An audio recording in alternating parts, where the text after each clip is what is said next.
Hello, my name is Sean Copeland. I'm Chairman and CEO of Regent Bank, and welcome to another edition of Regent Elevate. And we are in the middle of a series called 5 Questions to Significance. Just a quick background, I have done 112 interviews with individuals who have very abundant lives, joyous lives, very significant lives, and I have found out that all of these individuals had 5 things in common.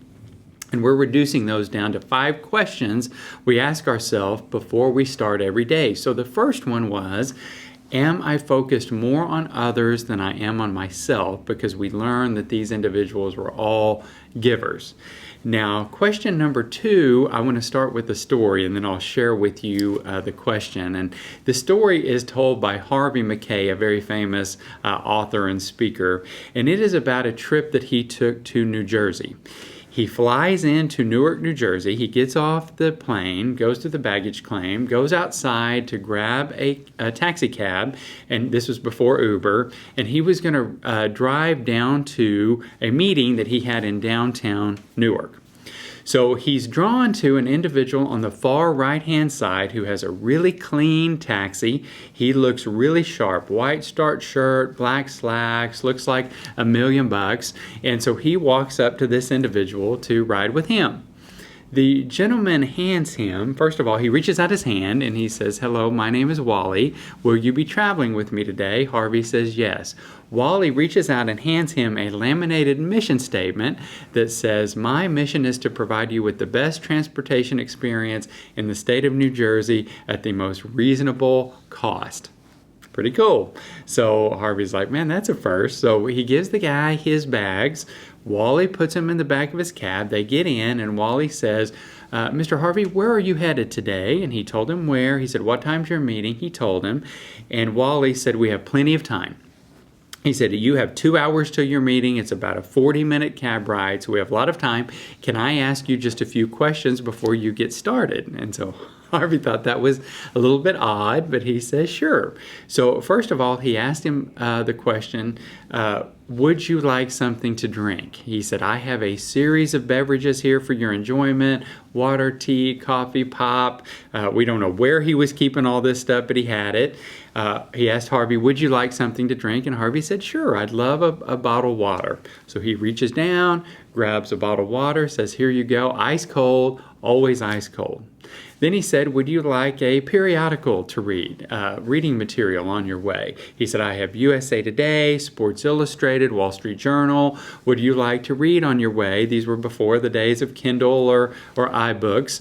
And he said, "Sure." He said, "Please hand me back the Wall Street Journal." He reached down, grabbed it, sent it back, and said, "Current day's edition."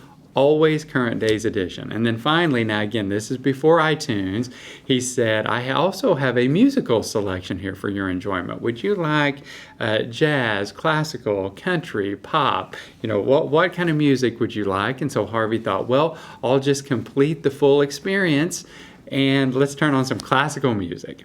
So they take off down the road, and Harvey's drinking his water and reading his Wall Street Journal, listening to the classical music flow over him, and he thinks to himself, this has got to be a joke. This guy, there's no way this is real. And so he asked Wally, he says, "Wally, I don't mean to be rude, but," he said, "I've ridden in 1,000 cabs during my time, and I've never had an experience like this. Where did you develop this process or shtick that you've got here?"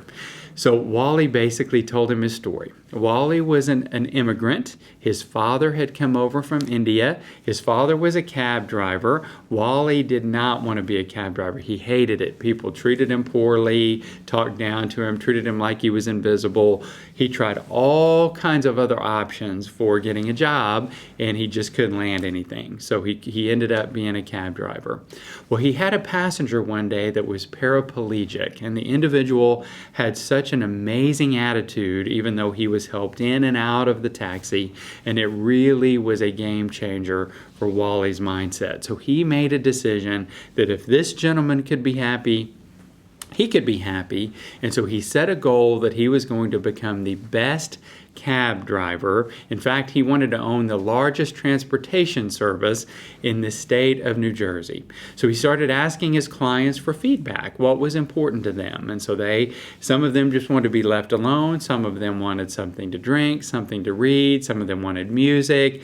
He ironed his clothes, he started looking really sharp, and lo and behold, when he developed this new process, he got full. He couldn't take on any more riders. And so he saved up some money. He made about $120,000 that year. He had made about $30,000 the prior year.